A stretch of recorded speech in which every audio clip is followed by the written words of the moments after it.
Una mujer con la voz más poderosa del siglo XX muere sola en un apartamento de París. Tiene 53 años. No hay nadie a su lado, ni amigos, ni familia, ni el hombre que juró amarla para siempre. Solo silencio. Y lo más perturbador no es cómo murió, es lo que el mundo le hizo mientras estaba viva. Porque la historia de María Callas no es solo la historia de una soprano.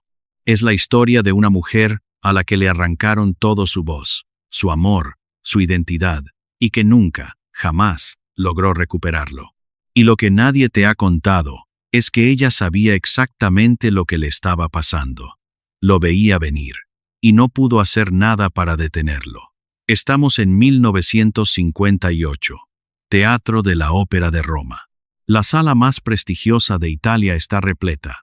2000 personas vestidas con sus mejores galas esperan el espectáculo del año. Entre el público, el presidente de la República Italiana, Giovanni Gronchi, acompañado de su esposa. Los fotógrafos se amontonan en los pasillos. Las cámaras de televisión están listas para transmitir en vivo a toda Italia. Esta noche, el país entero tiene los ojos puestos en un solo escenario. Y en ese escenario, la mujer que todos vinieron a ver, María Callas, la soprano más famosa del mundo, la que llena teatros de Milán a Nueva York, la que hace llorar a miles con una sola nota, la que los italianos llaman la divina con reverencia casi religiosa. Se abre el telón. Callas aparece como Norma, la sacerdotisa druida de la ópera de Bellini. Su vestido blanco brilla bajo las luces. Sus ojos oscuros recorren la sala, y cuando abre la boca, la voz llena cada rincón del teatro. Es magnífica, potente, trágica. El público contiene la respiración. Los primeros minutos son perfectos. Cada nota exacta, cada frase cargada de emoción. Y entonces algo pasa. Después del primer acto, María Callas se detiene. Su voz ya no responde. La garganta se cierra. Cada nota es un esfuerzo brutal, como si alguien le estuviera apretando la tráquea con las manos. Los que están cerca del escenario lo ven en sus ojos pánico. Pánico puro. Intenta continuar. Se esfuerza. Empuja cada nota con toda la fuerza de su cuerpo. Pero su cuerpo la traiciona. Su instrumento, el instrumento que la convirtió en leyenda, se niega a funcionar. Después de luchar durante varios minutos que parecen eternos, toma una decisión que marcará su vida para siempre. Se retira del escenario. La función se cancela. El presidente de la República ha viajado para nada. 2000 personas se quedan en silencio. Y luego, el silencio se convierte en furia. Los periódicos del día siguiente no hablan de una cantante enferma. Hablan de un escándalo. Hablan de una diva caprichosa. Hablan de una mujer que humilló a un país entero por puro capricho. Los titulares son brutales. Callas insulta a Italia. La diva que despreció al presidente. Vergüenza nacional en la Ópera de Roma. Nadie pregunta si estaba enferma. Nadie pregunta si sufría. Nadie investiga. El juicio es inmediato, feroz, sin apelación. Ese día, María Callas descubrió algo que ya sospechaba, pero que nunca había sentido con tanta crueldad. Al mundo no le importaba la mujer, solo le importaba la voz. Y cuando la voz fallaba, la mujer dejaba de existir. Pero para entender cómo llegamos hasta aquí, hay que volver al principio. Y el principio de María Callas no tiene absolutamente nada de glamoroso. Nueva York, 2 de diciembre de 1923. En el barrio de Manhattan, en un pequeño apartamento sin lujos, una mujer griega llamada Evangelia Dimitriadou da a luz a una niña. La llaman Sofía Cecilia Kalos. Afuera, la ciudad ruge con el ruido de los coches y los gritos de los vendedores ambulantes. Adentro, no hay celebración, porque Evangelia quería un varón. Había perdido un hijo meses antes, un niño llamado Vasili, muerto de tifus a los 3 años. El dolor era insoportable, un agujero negro que se había tragado todo lo bueno de su vida. Y cuando nació otra niña en vez del hijo que esperaba reemplazar, Evangelia ni siquiera quiso mirarla durante los primeros días. Según testimonios que la propia María compartiría años después en entrevistas. Su madre tardó 4 días en tomarla en brazos. Eso marca todo. Sofía, que el mundo conocerá como María, crece en un hogar fracturado por la frustración y el resentimiento. Su padre, George Kalogeropoulos, es un farmacéutico griego que cambió su apellido a Callas al llegar a Estados Unidos para sonar más americano. Un hombre amable pero débil, sin ambición, incapaz de enfrentarse a su esposa. Y su madre, Evangelia, es una mujer ambiciosa, frustrada, amargada, obsesionada con la música y con la fama que ella misma nunca tuvo. Evangelia soñaba con ser cantante. La vida no se lo permitió. Y ahora proyecta ese sueño roto sobre sus hijas con una intensidad que roza la crueldad. Tiene otra hija mayor, Yaquinti, a la que llama Jackie. Jackie es guapa, delgada, elegante, con una voz bonita y modales refinados. María es lo contrario. Desde muy pequeña, María es una niña robusta, torpe, con gruesos lentes por una miopía severa, que se siente invisible en su propia casa. Jackie recibe los elogios. María recibe las exigencias. Jackie es la hija presentable. María es el proyecto. Pero hay algo que nadie puede ignorar. A los 5 años, María empieza a cantar. No porque alguien se lo pidiera al principio, fue algo espontáneo, natural, como respirar. Cantaba en la cocina, cantaba en la escalera del edificio, cantaba canciones que escuchaba en la radio sin entender las palabras, pero reproduciendo las melodías con una precisión que resultaba inquietante para una niña tan pequeña. Y cuando canta, algo extraordinario pasa en la habitación. El aire cambia, los objetos parecen vibrar, las personas se detienen, con la boca abierta, incapaces de moverse. No es una voz infantil normal, es algo más, algo salvaje, profundo, enorme para un cuerpo tan pequeño. Su madre lo nota inmediatamente, pero no como un don que hay que cuidar con delicadeza, sino como una herramienta que hay que explotar sin piedad. Evangelia empieza a empujar a María hacia la música con una intensidad que roza la obsesión enfermiza. La obliga a practicar horas y horas, hasta que la niña llora de agotamiento. La inscribe en concursos, la exhibe frente a vecinos, conocidos, cualquiera que pueda escucharla. Si María no practica, hay castigo. Si María llora, hay castigo. Si María pide jugar con otros niños en vez de cantar, la respuesta siempre es la misma. Cantar primero, existir después. María tiene 8 años y ya actúa en programas de radio infantiles en Nueva York. A los 11 años, gana un concurso nacional cantando en una emisora local. El premio es un reloj de pulsera. Según algunos testimonios, su madre se lo quitó ese mismo día para venderlo. El mensaje que María recibe es claro, repetitivo, grabado a fuego en su alma de niña. Tu valor está en tu voz. Sin tu voz, no eres nada. Sin tu voz, nadie te quiere. Sin tu voz, eres invisible. Ese mensaje la acompañará hasta la tumba. En 1937, cuando María tiene 13 años, sus padres se separan definitivamente. Las peleas constantes, las humillaciones mutuas, la pobreza emocional del matrimonio, todo explota. Evangelia toma una decisión radical. Regresa a Grecia con sus 2 hijas. María deja Nueva York. Deja a su padre, el único miembro de la familia que alguna vez la trató con ternura. Deja sus pocas amistades. Deja todo lo que conoce. Llega a Atenas en un barco, en 3ª clase, sin hablar griego correctamente, en un país que se prepara para la guerra, con una madre que la trata más como un producto que como una hija. Pero Atenas le da algo que Nueva York no pudo darle. Algo que cambiará su vida para siempre. Un maestro. María ingresa en el Conservatorio Nacional de Atenas con una audición que deja perplejos a todos los profesores. Tiene 14 años, es tímida, insegura sobre todo lo que no sea cantar, y tiene una voz que ninguno de ellos ha escuchado antes, no por su belleza, sino por su extrañeza. Es una voz enorme, casi agresiva, con una potencia que parece imposible para su edad, pero es también una voz indómita, sin técnica, capaz de lo sublime y de lo terrible en la misma frase. Ahí conoce a Elvira de Hidalgo, una soprano española retirada, que en su juventud fue una estrella de la ópera europea y que ahora enseña en Atenas. De Hidalgo tiene 60 años, ha visto pasar a cientos de estudiantes talentosos y ya no se impresiona fácilmente, pero cuando escucha a María cantar por primera vez, algo cambia en su rostro.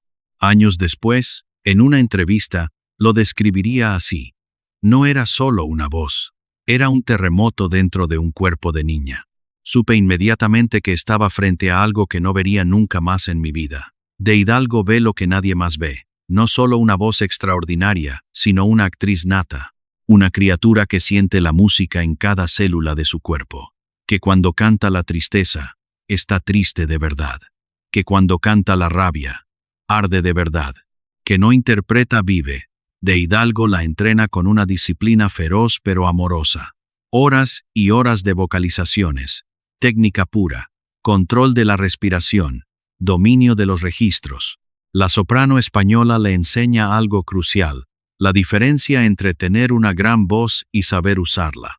María absorbe todo como una esponja desesperada, porque para ella, la música no es un arte abstracto, es una forma de supervivencia. Si canta bien, existe. Si canta extraordinariamente, la aman. Si no canta, desaparece. Y entonces llega la guerra. ¿Desde dónde nos estás viendo?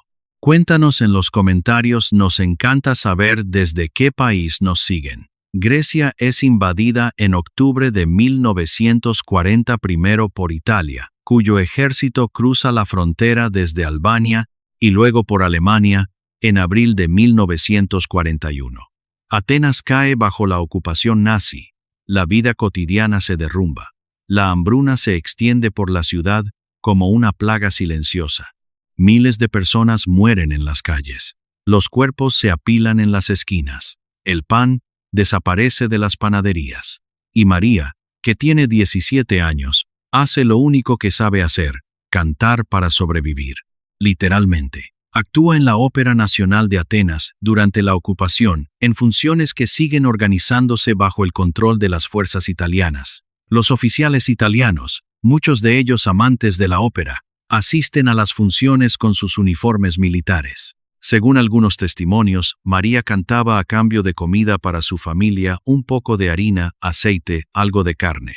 Otros dicen que oficiales italianos la protegían personalmente por admiración a su talento, que le proporcionaban alimentos y la mantenían a salvo de los peligros de la ocupación. Lo cierto es que sobrevivió, que cantó arias de Puccini y de Verdi mientras las bombas caían sobre Grecia, que encontró refugio en la única cosa que el mundo le había enseñado a valorar. Hay una anécdota de esa época que dice mucho sobre quién era María Callas. Durante un bombardeo especialmente violento sobre Atenas, mientras la gente corría a los refugios, María se quedó en el conservatorio practicando una aria de Tosca. Cuando le preguntaron por qué no se había refugiado, respondió con una calma que helaba la sangre: si una bomba me mata mientras canto, al menos habré muerto haciendo lo único que sé hacer bien. Tenía 18 años. Esos años la endurecen de una manera que marca toda su personalidad futura.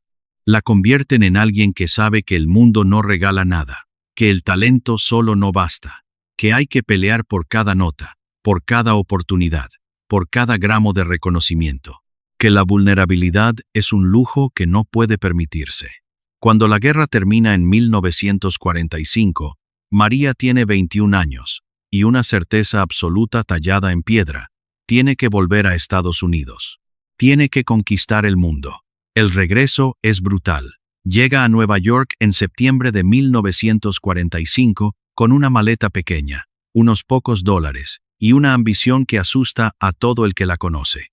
Pero nadie la espera. Su padre apenas puede mantenerla. Vive en un apartamento diminuto, y las audiciones son decepcionantes. Los directores de ópera americanos la miran y ven a una joven griega sin conexiones, sin dinero, con un sobrepeso evidente, sin el perfil de las sopranos elegantes y esbeltas que dominan la escena americana en los años 40. La rechazan. Una vez, 2 veces, 10 veces. Edward Johnson, director del Metropolitan Opera, la escucha cantar y la rechaza argumentando que es demasiado joven y demasiado gorda. Esas palabras exactas, cualquier otra persona se habría rendido. María Callas no, porque María Callas tiene algo que ninguna otra soprano del siglo XX tendrá jamás. Una voluntad de hierro que roza la locura. Una determinación forjada en la infancia de rechazo, en la guerra, en la hambruna, en la certeza de que si su voz no la salva, nada la salvará. En 1947, recibe una invitación que cambiará su destino para siempre. El director de ópera italiano, Tullio Serafin, la invita a cantar en la Arena de Verona, en el norte de Italia. La ópera es La Gioconda de Ponchielli. María cruza el Atlántico sin saber que no volverá a vivir en Estados Unidos durante décadas, sin saber que Italia la adoptará como hija, sin saber que lo que está a punto de pasar cambiará la historia de la música. Verona la recibe con indiferencia. Es una cantante desconocida en un festival de enorme prestigio. Pero cuando abre la boca en el ensayo general, Tullio Serafin, un hombre que ha trabajado con las mejores voces del siglo, se queda completamente inmóvil. Años después, diría en una entrevista: en 40 años de carrera, nunca había escuchado nada igual. No era solo la potencia, era la inteligencia musical, la capacidad de convertir cada frase en drama puro, de hacer que cada nota contara como si fuera la última. La noche del estreno, la Arena de Verona, un anfiteatro romano al aire libre con capacidad para 15.000 personas, vibra con una energía que nadie esperaba. María Callas no solo canta, actúa con cada fibra de su ser. Y cuando termina, el público estalla en una ovación que dura más de 10 minutos. Los críticos no saben cómo describirla. No encaja en ninguna categoría conocida. Y ahí, en Verona, ocurre algo más. Algo que no tiene que ver con la ópera. María conoce a Giovanni Battista Meneghini, un empresario italiano de Verona, 30 años mayor que ella, rico, culto, elegante, apasionado por la ópera. Un hombre soltero que ha dedicado su vida a los negocios y a su pasión por el bel canto. Meneghini la ve cantar en La Gioconda y queda absolutamente hipnotizado, no solo por la voz, por la mujer que hay detrás. La invita a cenar después de la función. María acepta. Es tímida, torpe en las interacciones sociales, insegura fuera del escenario. Pero Meneghini la mira con una admiración que ella nunca ha recibido de nadie. La escucha. Le pregunta por su vida, por su infancia en Nueva York, por la guerra en Atenas. Se interesa por sus sueños, por sus miedos, por la mujer que hay detrás de la voz. Le dice que es hermosa, y lo dice mirándola a los ojos, sin condiciones, sin pedir nada a cambio. María, que nunca ha recibido amor incondicional, que creció sintiéndose fea e invisible, encuentra en este hombre algo que necesita desesperadamente. Alguien que la mira y ve belleza donde ella solo ve defectos. Se casan en abril de 1949, en una ceremonia íntima en Verona. Meneghini se convierte en su manager, su protector, su escudo contra el mundo hostil de la ópera. Administra su carrera con eficacia, negocia contratos, la defiende de los críticos, le da un hogar, una base, estabilidad. Y con esa base, María despliega sus alas de una manera que el mundo no ha visto antes. Hay que entender algo fundamental sobre lo que María Callas hizo por la ópera. Antes de ella, el mundo lírico vivía dividido en dos categorías rígidas. Por un lado estaban las sopranos dramáticas, voces enormes, potentes, capaces de llenar los teatros más grandes, pero limitadas en agilidad.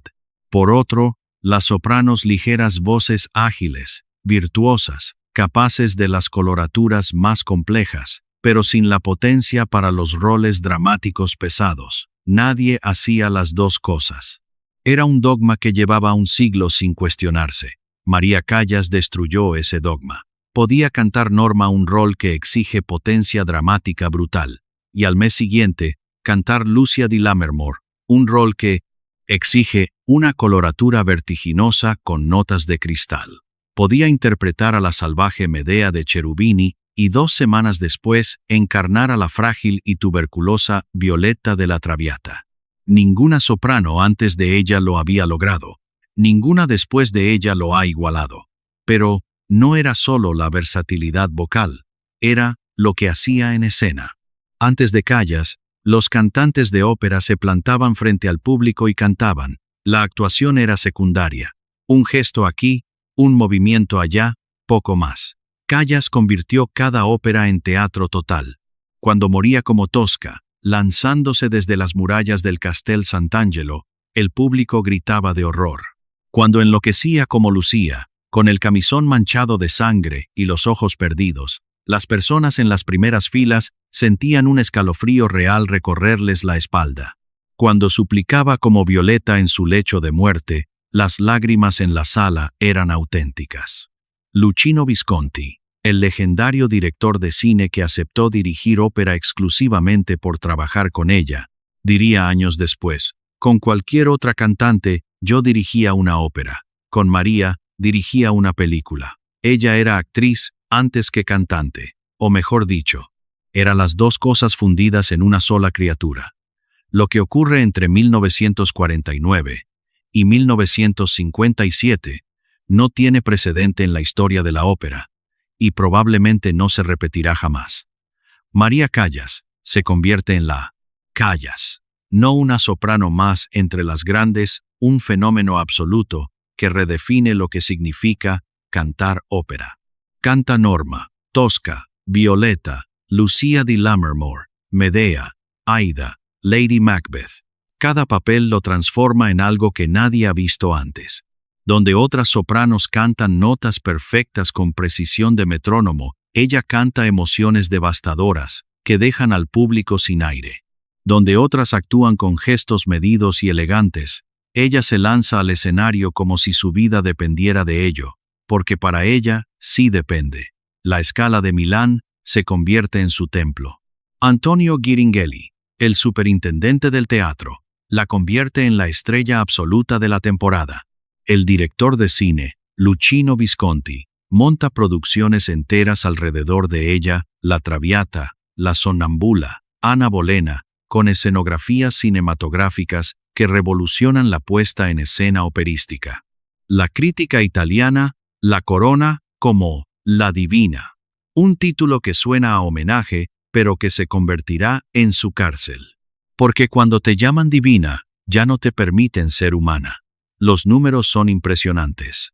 Entre 1949 y 1958, Callas canta más de 500 funciones en los principales teatros del mundo. La Scala, Covent Garden, el Metropolitan de Nueva York, la Ópera de Chicago, la Arena de Verona, el Teatro Colón de Buenos Aires. Cada aparición es un evento. Las entradas se agotan semanas antes. Las colas dan vuelta a la manzana. Y cada noche, sin excepción, María Callas da absolutamente todo lo que tiene. Pero algo más está pasando mientras conquista los escenarios del mundo. María está librando una guerra silenciosa, invisible, contra su propio cuerpo. Desde la adolescencia pesa más de 90 kilos. Los periódicos italianos, con esa crueldad que la prensa reserva exclusivamente para las mujeres, la llaman la soprano gorda o el elefante que canta como un ángel. Las fotos de prensa la muestran siempre desde los ángulos menos favorecedores. Y ella, que creció sintiéndose fea, que nunca fue la hija bonita, que siempre fue el proyecto en vez de la niña amada, decide tomar una decisión radical que cambiará todo. Entre 1953 y 1954, María Callas pierde más de 30 kilos en menos de un año. La transformación es tan espectacular que la prensa mundial no puede creerlo. Circulan todo tipo de rumores sobre cómo lo logró, desde dietas brutales hasta parásitos intestinales. Una historia macabra que nunca fue confirmada, pero que los periódicos repetían con deleite morboso. Lo que sí se sabe es que María siguió un régimen alimenticio extremadamente restrictivo, casi obsesivo, supervisado por un médico particular. Comía porciones mínimas, contaba cada caloría. Se pesaba varias veces al día. El cuerpo que durante años había sido su fuente de vergüenza, se convirtió en un nuevo campo de batalla, donde aplicó la misma disciplina implacable que aplicaba a la música. Los mismos periódicos que la insultaban, ahora la celebran con portadas a color. La metamorfosis de Callas, de patito feo a cisne, la soprano más elegante del mundo. La nueva Callas, delgada, hermosa, inalcanzable. De repente, la mujer que llenaba teatros con su voz, ahora también los llena con su imagen. Se convierte en ícono de moda. Christian Dior diseña vestidos exclusivamente para ella. Balmain la viste para las galas. Los paparazzi la persiguen por las calles de Milán como si fuera una estrella de Hollywood. Pero hay un precio que nadie quiere ver. Muchos expertos y colegas señalaron entonces, y ahora, que la pérdida de peso drástica afectó su voz de manera irreversible. La técnica que sostenía esa potencia vocal extraordinaria dependía en parte de una estructura física y una reserva de aire que ya no existían. Los agudos empezaron a ser menos seguros. Los graves perdieron la profundidad oceánica que era su marca. Las notas que antes salían como un torrente ahora requerían un esfuerzo visible. Los famosos agudos wobble, una vibración irregular que se escucha en las grabaciones de esa época, empezaron a aparecer con frecuencia alarmante. Las críticas, que antes eran pura adulación sin reservas, empezaron a incluir frases que cortaban como cuchillos. La voz ya no es la misma. Callas sacrificó su instrumento por la vanidad. La diva eligió ser bella en vez de ser grande. Nadie preguntó por qué lo hizo. Nadie preguntó qué dolor íntimo, qué herida de infancia, qué necesidad desesperada de ser vista como mujer y no solo como instrumento la empujó a transformar su cuerpo de manera tan drástica. Nadie quiso ver a la mujer detrás de la diva. Era más fácil juzgar. Y aquí es donde la historia se vuelve verdaderamente peligrosa. Estamos en 1957. María Callas es la mujer más famosa de la ópera mundial. Su rostro aparece en las portadas de Time, Life, Paris Match. Es invitada a las fiestas más exclusivas de Europa. Los millonarios y los aristócratas compiten por sentarse a su lado, pero dentro de ella algo se está rompiendo silenciosamente, como una grieta que avanza por un cristal. Su voz ya no es tan confiable como antes. Las cancelaciones se multiplican: 2 en Milán, 1 en Edimburgo, la catastrófica de Roma. Cada función se ha convertido en una ruleta rusa. A veces, la voz responde con toda su gloria pasada, y el público enloquece. A veces la traiciona en el peor momento posible, y los críticos afilan sus plumas. La prensa italiana, que la coronó como diosa, ahora se regodea con cada error con un placer casi sádico. Cada nota fallida es un titular en primera página. Cada cancelación es un escándalo nacional. Y María lo siente todo. Lee cada artículo. Escucha cada comentario. Cada palabra cruel se clava en ella como una aguja que nadie ve. Entonces, llega la noche de Roma, que describimos al principio. Enero de 1958. Norma ante el presidente de Italia. La cancelación que la convirtió en villana nacional. Lo que nadie sabe o lo que nadie quiere saber es que María tenía bronquitis aguda esa noche. Los médicos le habían aconsejado cancelar antes de subir al escenario. Ella insistió en cantar porque sabía perfectamente lo que otra cancelación significaría para su reputación. Intentó con todas sus fuerzas. Su cuerpo dijo basta, y el mundo la castigó con una crueldad que todavía hoy resulta difícil de comprender. Los días siguientes a la cancelación de Roma fueron un infierno. María recibió cartas amenazantes en su hotel. Manifestantes se congregaron frente a la entrada gritando insultos. El Parlamento italiano debatió el incidente como si fuera un asunto de Estado. Algunos diputados pidieron que se le prohibiera volver a cantar en Italia. Periodistas acamparon en la puerta de su hotel durante una semana. Y en medio de todo eso, María, la mujer real, no la diva del titular, estaba en cama con fiebre, con la garganta destrozada, llorando sola en su habitación mientras su marido intentaba contener la avalancha. Lo que pasó en Roma no fue solo un escándalo. Fue el momento exacto en que el mundo le enseñó a María Callas que el contrato era inequívoco. Tú cantas, nosotros aplaudimos. Tú fallas, te destruimos. No hay matices, no hay compasión. No hay espacio para ser humana. Y ese mismo año, algo cambió en María. Quienes la conocían notaron una transformación sutil pero profunda. Ya no peleaba con los directores como antes. Ya no exigía con la misma ferocidad. Había algo en sus ojos, una resignación, un cansancio que iba más allá de lo físico, como si hubiera entendido, finalmente, que la batalla estaba perdida.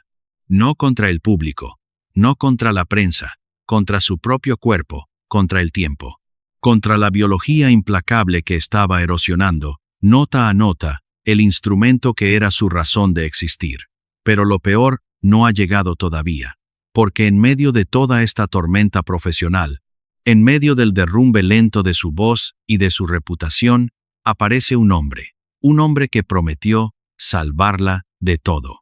Un hombre que terminará destruyéndola más que cualquier crítico, cualquier periódico, cualquier público hostil. Su nombre era Aristóteles Sócrates Onassis. Se conocen en 1957 en una fiesta glamorosa en Venecia. Onassis es el magnate naviero griego más rico del mundo, dueño de una flota de petroleros colosal, famoso por su estilo de vida extravagante, sus fiestas legendarias en la Riviera Francesa, sus amistades con jefes de estado y estrellas de cine, y su yate Cristina, un buque de guerra canadiense, reconvertido en el barco privado más lujoso del planeta, bautizado con el nombre de su hija. Es bajo de estatura, no especialmente guapo, pero tiene un carisma magnético, una energía que llena cada habitación en la que entra, un poder que se siente como una fuerza de la naturaleza. Y tiene un interés muy particular en María Callas, no solo por su voz, por su fama, por lo que ella representa. Tener a la Callas de su brazo es el trofeo definitivo. Al principio, es una amistad. Cenas en restaurantes exclusivos, eventos sociales en Milán y París, invitaciones al yate para fines de semana en el Mediterráneo. Meneghini, el esposo de María, siempre está presente. Todo parece civilizado, respetable, pero debajo de la superficie educada, algo está ardiendo con una intensidad que ninguno de los dos puede controlar. En el verano de 1959, Onassis organiza un crucero por el Mediterráneo, a bordo del Cristina, que entrará en la leyenda. El yate en sí es una declaración de poder obsceno, más de 100 metros de eslora, bañeras de oro macizo, un bar con taburetes forrados en piel de ballena, una piscina cuyo fondo podía elevarse para convertirse en pista de baile, cuadros de El Greco en las paredes. Los invitados incluyen a María y Meneghini, al ex primer ministro británico Winston Churchill y su esposa Clementine, y a un grupo selecto de la alta sociedad europea. Es el crucero más glamoroso que el mundo haya visto. Zarpan de Montecarlo, navegan hacia las islas griegas. El sol del Mediterráneo baña las cubiertas. Las noches son cenas interminables bajo las estrellas, con champán Dom Pérignon y conversaciones que mezclan política, arte y chismes de la aristocracia. Churchill, ya anciano, pinta acuarelas en la cubierta. Meneghini lee el periódico en su camarote, y Onassis, con esa energía magnética que lo caracteriza, dirige cada velada, como un director de orquesta. Es durante esas semanas en el mar que algo cambia de manera irreversible. Onassis y María empiezan a buscar momentos a solas, conversaciones en la cubierta mientras los demás duermen, miradas que duran demasiado, una tensión eléctrica que todos los pasajeros pueden sentir, pero que nadie menciona. Churchill, con la sagacidad de un viejo político, le dijo a su esposa una noche, según testimonios posteriores, algo está pasando entre esos dos. Y no va a terminar bien. Y durante esas semanas en el mar, bajo el sol implacable del Egeo, María Callas se enamora de Aristóteles Onassis con una intensidad que la consume por completo. Es un amor que la arrasa como un tsunami. Según testimonios de personas cercanas, María nunca había experimentado la pasión física de esa manera. Su matrimonio con Meneghini era profundamente afectuoso, estable, protector, pero carente de deseo carnal. Onassis despertó en ella algo que no conocía. una parte de sí misma que había estado dormida durante 35 años. Y eso, para una mujer que había canalizado toda su vida emocional exclusivamente a través de la música, fue como una droga. La droga más poderosa del mundo. Al regresar del crucero, María toma la decisión más devastadora de su vida personal. Deja a Meneghini. Después de 10 años de matrimonio, lo abandona por Onassis. El escándalo estalla, en la prensa mundial, con la fuerza de una bomba. Callas deja a su marido fiel por el millonario griego. La diva elige el dinero sobre el amor. Los periódicos se ceban con ella. Como siempre, Meneghini queda destrozado. No solo pierde a su esposa, pierde a la mujer, que era su vida entera. Según sus propias palabras, publicadas años después en un libro de memorias amargo, le di todo. Mi vida, mi fortuna, mi tiempo, mi alma. La saqué de la nada y la convertí en la más grande.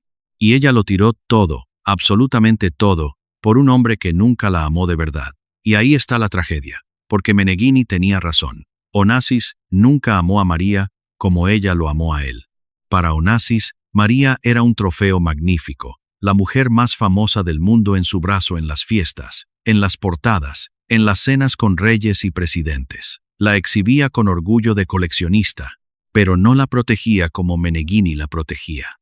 No la cuidaba, no la escuchaba cuando hablaba de sus miedos, de su voz que se deterioraba, de su soledad creciente, y sobre todo, no le daba lo que ella más necesitaba con desesperación, la seguridad de ser amada por lo que era, no por lo que representaba. Si esta historia te está impactando, dale like, ahora nos ayuda enormemente a seguir contando estas vidas olvidadas. Los años con Onassis son una montaña rusa vertiginosa de éxtasis y devastación. María, por primera vez en su vida, pone a un hombre por encima de su arte. Reduce drásticamente sus actuaciones. Cancela contratos con La Scala, con Covent Garden, con el Metropolitan. Rechaza invitaciones de los mejores directores del mundo. Se convierte en la acompañante de un magnate en vez de ser la artista que revolucionó la ópera. Y cada día que pasa sin cantar, cada semana sin pisar un escenario, pierde un poco más de lo que la definía. Un poco más de sí misma. Onassis la lleva a fiestas en Montecarlo, a cenas en Atenas, a cruceros con la Jet Set Internacional. María sonríe para las cámaras, lleva vestidos espectaculares. Parece feliz en las fotos. Pero quienes la conocen bien, ven algo diferente en sus ojos. Una tristeza que crece como una sombra. Según algunos testimonios nunca confirmados del todo, María quedó embarazada de Onassis en 1960 y perdió al bebé. Se cree que volvió a quedar embarazada poco después y que dio a luz a un niño que habría sido llamado Homero, pero el bebé murió a las pocas horas de nacer. Onassis nunca reconoció públicamente la existencia de ese hijo. María nunca habló de ello en entrevistas, pero quienes estuvieron cerca de ella en esa época cuentan que ese dolor la transformó para siempre, que algo se quebró en su interior que ninguna aria de Puccini podía reparar, que después de esa pérdida miraba a los niños en la calle con una expresión que partía el alma. Y mientras María sacrificaba absolutamente todo por ese hombre, su carrera, su matrimonio, su voz, quizás un hijo Onassis seguía siendo exactamente quien siempre fue. Seguía con sus negocios multimillonarios, con sus ambiciones de poder global, con sus conquistas de todo tipo. Según personas cercanas a la pareja, Onassis podía pasar semanas sin llamar a María, desaparecía en viajes de negocios sin dar explicaciones. Y cuando María se quejaba, cuando expresaba su dolor, cuando le pedía un mínimo de compromiso emocional, él la trataba con una mezcla de condescendencia y crueldad casual que resultaba devastadora. Hay testimonios de escenas en las que Onassis, delante de amigos, hacía comentarios despectivos sobre la carrera de María, sobre su edad, sobre su dependencia de él, y ella callaba. La mujer que en un escenario podía enfrentarse a cualquier director, a cualquier público hostil, que tenía una voluntad de hierro y un temperamento volcánico, esa mujer se quedaba en silencio frente a un hombre que la menospreciaba en público. Porque el amor es así, cuando se convierte en adicción. No responde a la lógica, no responde a la dignidad, no responde a nada que la razón pueda controlar. María no era su prioridad, era una de sus posesiones, la más valiosa, tal vez, pero una posesión al fin y al cabo. Y entonces, en octubre de 1968, sin previo aviso, sin explicación, sin compasión ni decencia, Aristóteles Onassis se casa con Jacqueline Kennedy, la viuda del presidente asesinado de Estados Unidos. Los hechos son estos. Onassis llevaba meses cortejando a Jackie Kennedy en secreto. Había negociado un contrato prenupcial con los abogados de ella que incluía cifras astronómicas. La boda se celebró en la capilla de la isla privada de Scorpios, rodeada del más absoluto secreto, con apenas 20 invitados. La prensa mundial explotó cuando la noticia se hizo pública. Pero para el mundo, la historia era el romance entre el magnate griego y la viuda más famosa del planeta. Para María, la historia era otra. Completamente otra. María se entera por la prensa. Merece que nos detengamos en esa frase. La mujer que dejó a su marido por él. La mujer que sacrificó la carrera más brillante de la historia de la ópera por él. La mujer que quizás perdió un hijo con él. La mujer que lo amó con una intensidad que destruyó todo lo demás en su vida. Esa mujer se entera de que el hombre que ama se ha casado con otra mujer leyendo un periódico, según una amiga cercana que la visitó ese mismo día. Cuando María vio la noticia en la portada, no gritó, no lloró, no tiró objetos. Se sentó en una silla de su salón en el apartamento de París y se quedó en silencio durante horas, completamente inmóvil. Como si algo dentro de ella, el último cable que la mantenía conectada a la vida, se hubiera cortado de manera limpia y definitiva. Nunca volvió a ser la misma. Los años que siguen son los más oscuros, los más devastadores de la vida de María Callas. Intenta volver a cantar, porque cantar es lo único que sabe hacer, lo único que el mundo le enseñó a valorar. Pero la voz ya no está. El instrumento que fue su identidad durante 3 décadas, su refugio contra el dolor, su única moneda de intercambio para obtener amor, la ha abandonado definitivamente. Graba sesiones en estudio que nunca se publican porque no alcanzan su propio estándar imposible. Se mira en el espejo y ya no reconoce a la mujer que ve. En 1973, acepta realizar una gira de conciertos con el tenor italiano Giuseppe Di Stefano. Es un intento desesperado de volver, de demostrar que todavía puede, de encontrar un motivo para levantarse cada mañana. La gira recorre ciudades de Europa, Asia y América: Hamburgo, Berlín, Madrid, Londres, Nueva York, Tokio, Seúl. Los teatros se llenan hasta el último asiento, no por la voz de hoy, sino por el recuerdo de la voz de ayer. El público viene a ver una leyenda viviente, no a escuchar una cantante en plenitud, y María lo sabe. Lo sabe cada noche cuando sale al escenario y ve esas caras llenas de nostalgia y de piedad. Lo sabe cuando las notas agudas salen temblorosas, cuando la respiración no alcanza, cuando el vibrato se vuelve incontrolable, pero sigue saliendo, noche tras noche, ciudad tras ciudad, con una valentía que es, al mismo tiempo, lo más admirable y lo más doloroso de toda su historia. En una de las funciones de Londres, al terminar un aria de Tosca, el público aplaudió de pie durante varios minutos. Pero no era la ovación eufórica de la Scala en los años 50. Era otra cosa. Era un aplauso cargado de tristeza, de gratitud, de despedida, como si todos en esa sala supieran que estaban presenciando el último resplandor de una estrella que se estaba apagando, y María, en el escenario, lo sintió.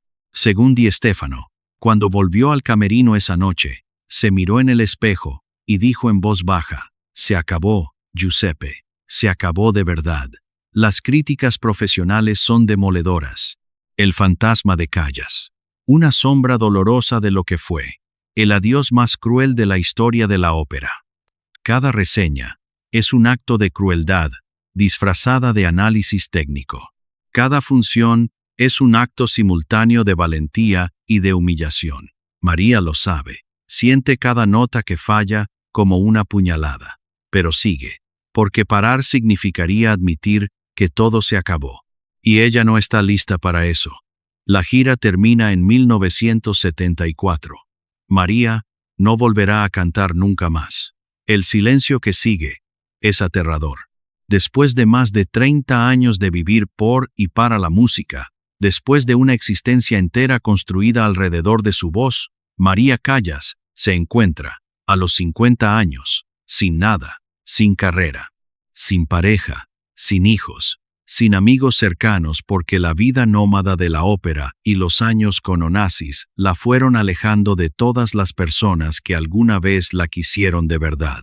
Sin relación con su madre, con quien llevaba años sin hablar después de que Evangelia publicara un libro sobre su hija sin su permiso, un libro que María consideró una traición imperdonable.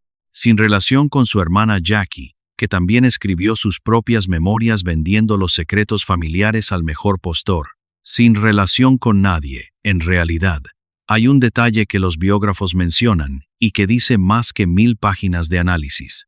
En esos últimos años, María había desarrollado una rutina que repetía cada noche sin variación. Cenaba sola casi siempre un plato ligero que Bruna le preparaba.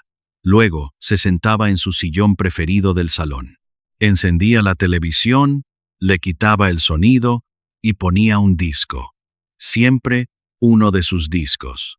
Y se quedaba ahí, inmóvil, escuchando su propia voz de hace 20 años, con la pantalla de la televisión parpadeando sin sonido frente a ella, hasta que los sedantes la vencían, y Ferruccio la ayudaba a llegar a su dormitorio, cada noche, sin excepción. Durante más de 2 años, se retira a su apartamento de París, en el número 36 de la avenida Georges Mandel. Un apartamento enorme en el 16 distrito, elegante, lujoso, con techos altos y ventanas que dan a la calle arbolada. Pero sobre todo, un apartamento silencioso, terriblemente silencioso. María vive prácticamente sola. Su mayordomo, Ferruccio Mezzadri, y su ama de llaves, Bruna, son sus únicos compañeros constantes. Son ellos quienes la ven cada día, quienes saben la verdad que el mundo no ve. María casi no sale, casi no recibe visitas. Los pocos amigos que intentan contactarla son rechazados con excusas repetitivas. Se levanta tarde, pasa horas sentada frente a la ventana de su salón, mirando los árboles de la avenida sin ver realmente nada. La televisión está encendida sin volumen. Los periódicos se apilan sin abrir.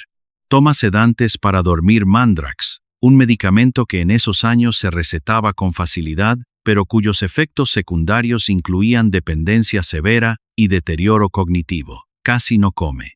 Su cuerpo, que una vez fue motivo de tanta angustia y tanta transformación, ahora le resulta indiferente. Y en las noches, según el testimonio de Bruna, María hacía algo que destruye el corazón solo de imaginarlo.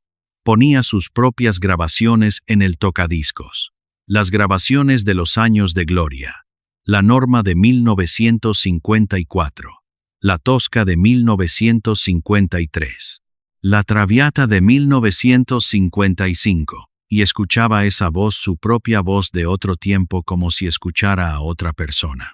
A una mujer que había existido hace mucho, que había sido capaz de cosas extraordinarias, pero que ya había desaparecido para siempre. Lo más cruel, lo más insoportablemente cruel, es que Onassis volvió a buscarla después de casarse con Jackie Kennedy, la llamaba por teléfono, la visitaba en París cuando viajaba a Europa. Según personas del entorno de ambos, retomaron su relación íntima en secreto.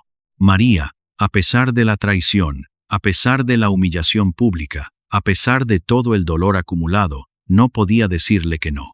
La adicción emocional era más fuerte que la dignidad, que la rabia, que el sentido común.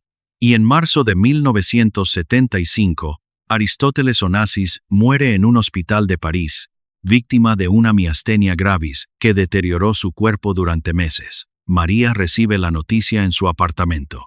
No la invitan al funeral en la isla de Escorpios. La familia Onassis no la reconoce como parte de la vida del difunto. Jacqueline Kennedy es la viuda oficial, la que recibe las condolencias, la que hereda la fortuna.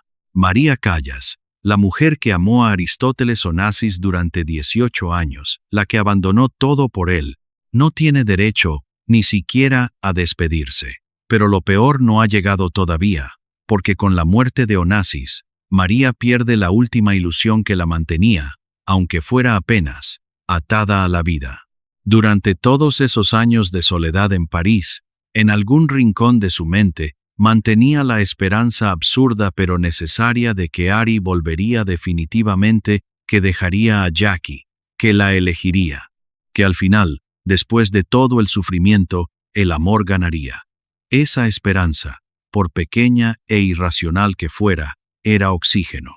Y ahora, ese oxígeno se ha acabado. Los últimos 2 años de María Callas son de un aislamiento que parte el corazón de cualquiera que conozca los detalles. Vive encerrada en su apartamento. Las cortinas siempre cerradas. Las luces siempre bajas. Los sedantes cada vez más frecuentes.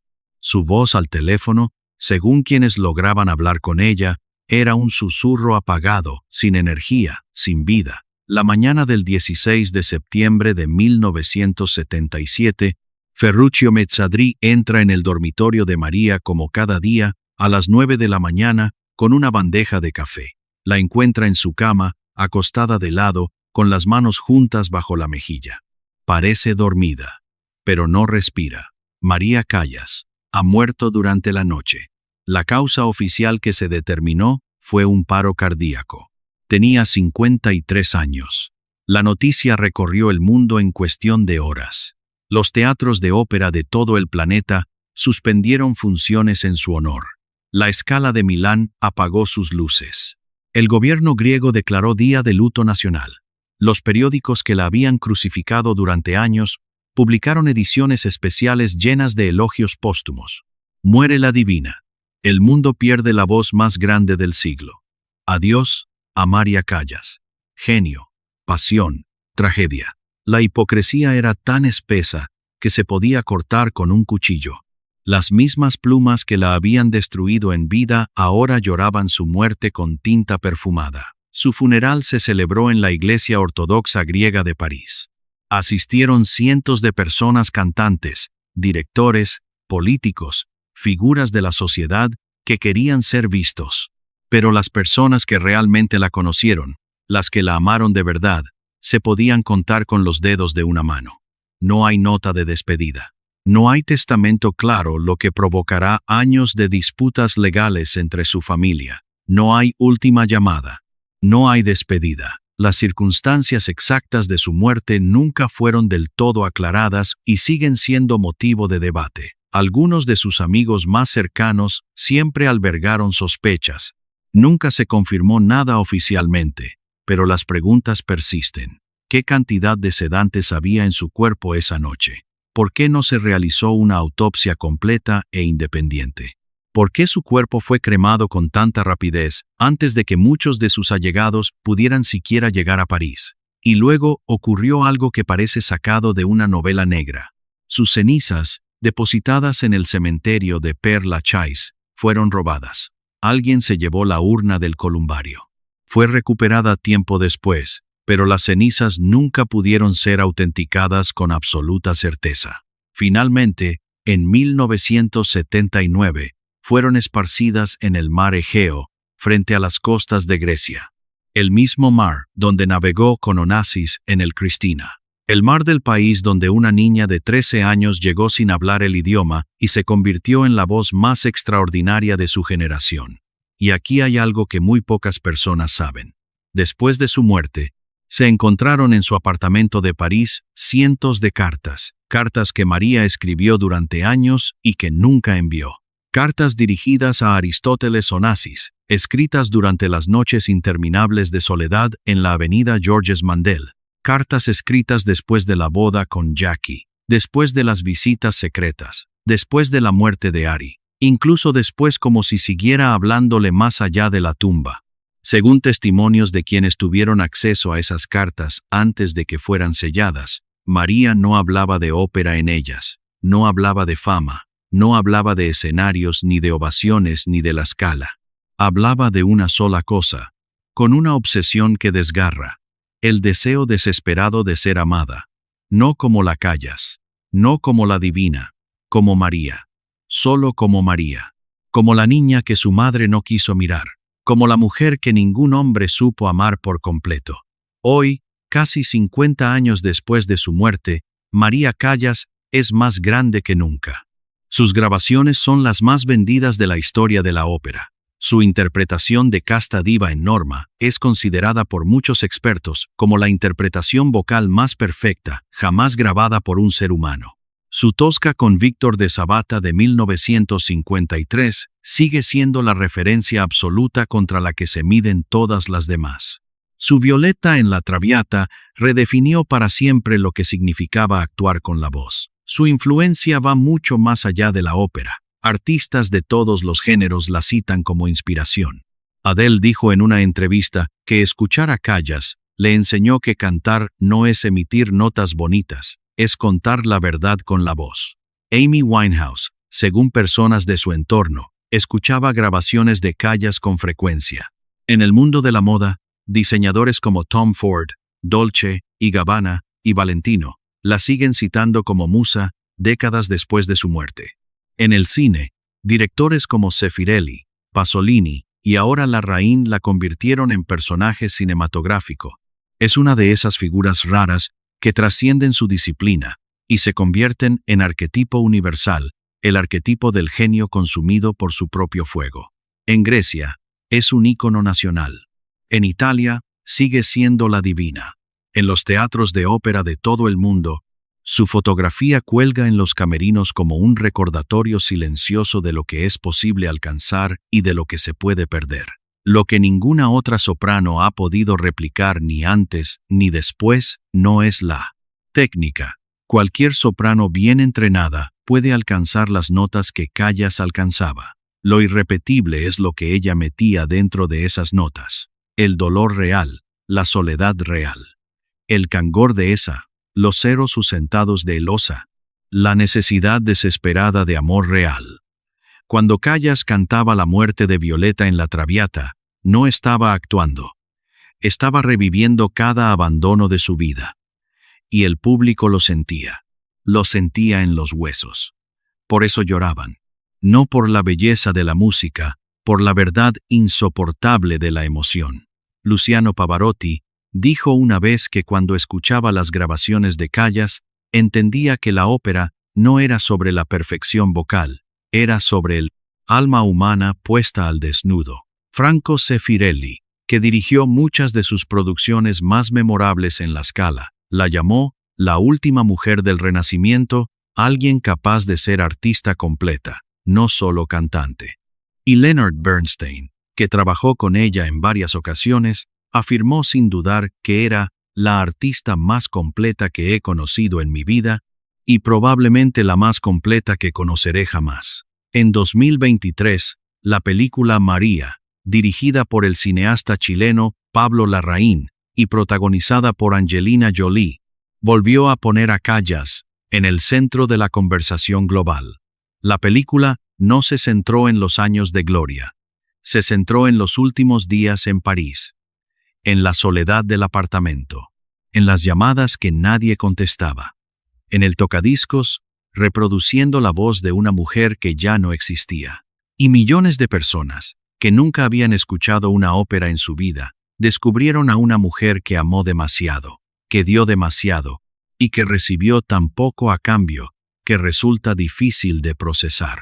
Hay una pregunta que queda flotando después de conocer esta historia, una pregunta que merece que cada uno de nosotros se la haga en silencio. ¿Qué habría pasado si alguien, su madre, su marido, Onassis, el público, un solo ser humano la hubiera amado, no por lo que podía hacer, sino simplemente por lo que era? ¿Habría cantado mejor? ¿Habría cantado peor? ¿Habría vivido más? ¿Habría sido más feliz? No lo sabemos. Nunca lo sabremos.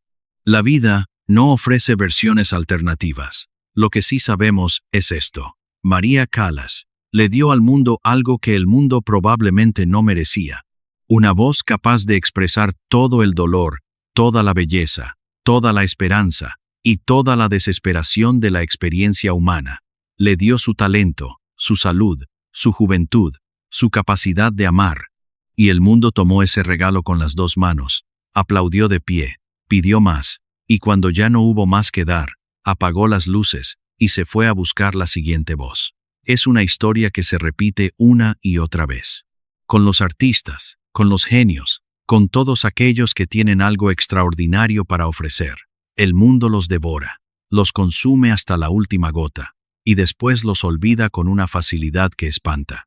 Piensa en cuántos artistas has admirado y luego olvidado. Piensa en cuántas personas en tu propia vida te dieron todo, y tú, sin darte cuenta, tomaste sin devolver. María Callas fue el espejo de algo que no queremos ver en nosotros mismos. Nuestra capacidad infinita de consumir la belleza ajena, sin preguntarnos nunca cuánto le cuesta al que la produce. Pero las grabaciones siguen ahí, intactas, inmortales, disponibles para cualquiera que quiera escucharlas, en cualquier momento, en cualquier rincón del planeta. Y eso es lo más extraordinario de todo, que una mujer que murió sintiéndose completamente sola, completamente olvidada, completamente vacía, esa mujer sigue siendo escuchada por millones de personas cada día, sigue consolando a desconocidos a las 3 de la mañana, sigue haciendo llorar a personas que nunca la conocieron, sigue dando lo que dio toda su vida: emoción pura, belleza insoportable, verdad desnuda sin recibir nada a cambio, ni siquiera ahora, ni siquiera después de muerta. Y si alguna vez, a las 3 de la mañana, en la soledad de tu habitación, pones Casta Diva, cantada por María Callas, y sientes que algo se mueve dentro de ti, algo profundo y antiguo que no puedes explicar con palabras, eso es ella. 50 años después de su muerte, sigue cantando, sigue dando, sigue esperando, en algún lugar entre las notas, que alguien la escuche no como la divina, sino como lo que siempre fue y siempre quiso ser, una mujer que solo quería que la amaran. Y si esta historia te hizo pensar en alguien que conoces, alguien que da, y da sin recibir nada a cambio, alguien que brilla para los demás, pero se apaga cuando está solo, quizás esta sea la señal para llamar a esa persona. Hoy, ahora, Bow y Norbo, A2, antes de que sea demasiado tarde. Antes de que quede solo un apartamento vacío y un silencio que nadie quiere escuchar. En nuestra próxima historia, te vamos a contar la vida de otra mujer extraordinaria. Una mujer que también lo tuvo todo: belleza, un trono, el amor de un país entero, y que también lo perdió todo por una sola decisión. Pero su historia tiene un giro que nadie espera. Un secreto que estuvo oculto durante décadas, y que cuando salió a la luz, dejó al mundo entero sin palabras. No te la puedes perder. Suscríbete y activa la campanita para no perderte la próxima historia. Y cuéntanos en los comentarios, ¿conocías toda esta historia? ¿Qué es lo que más te ha sorprendido?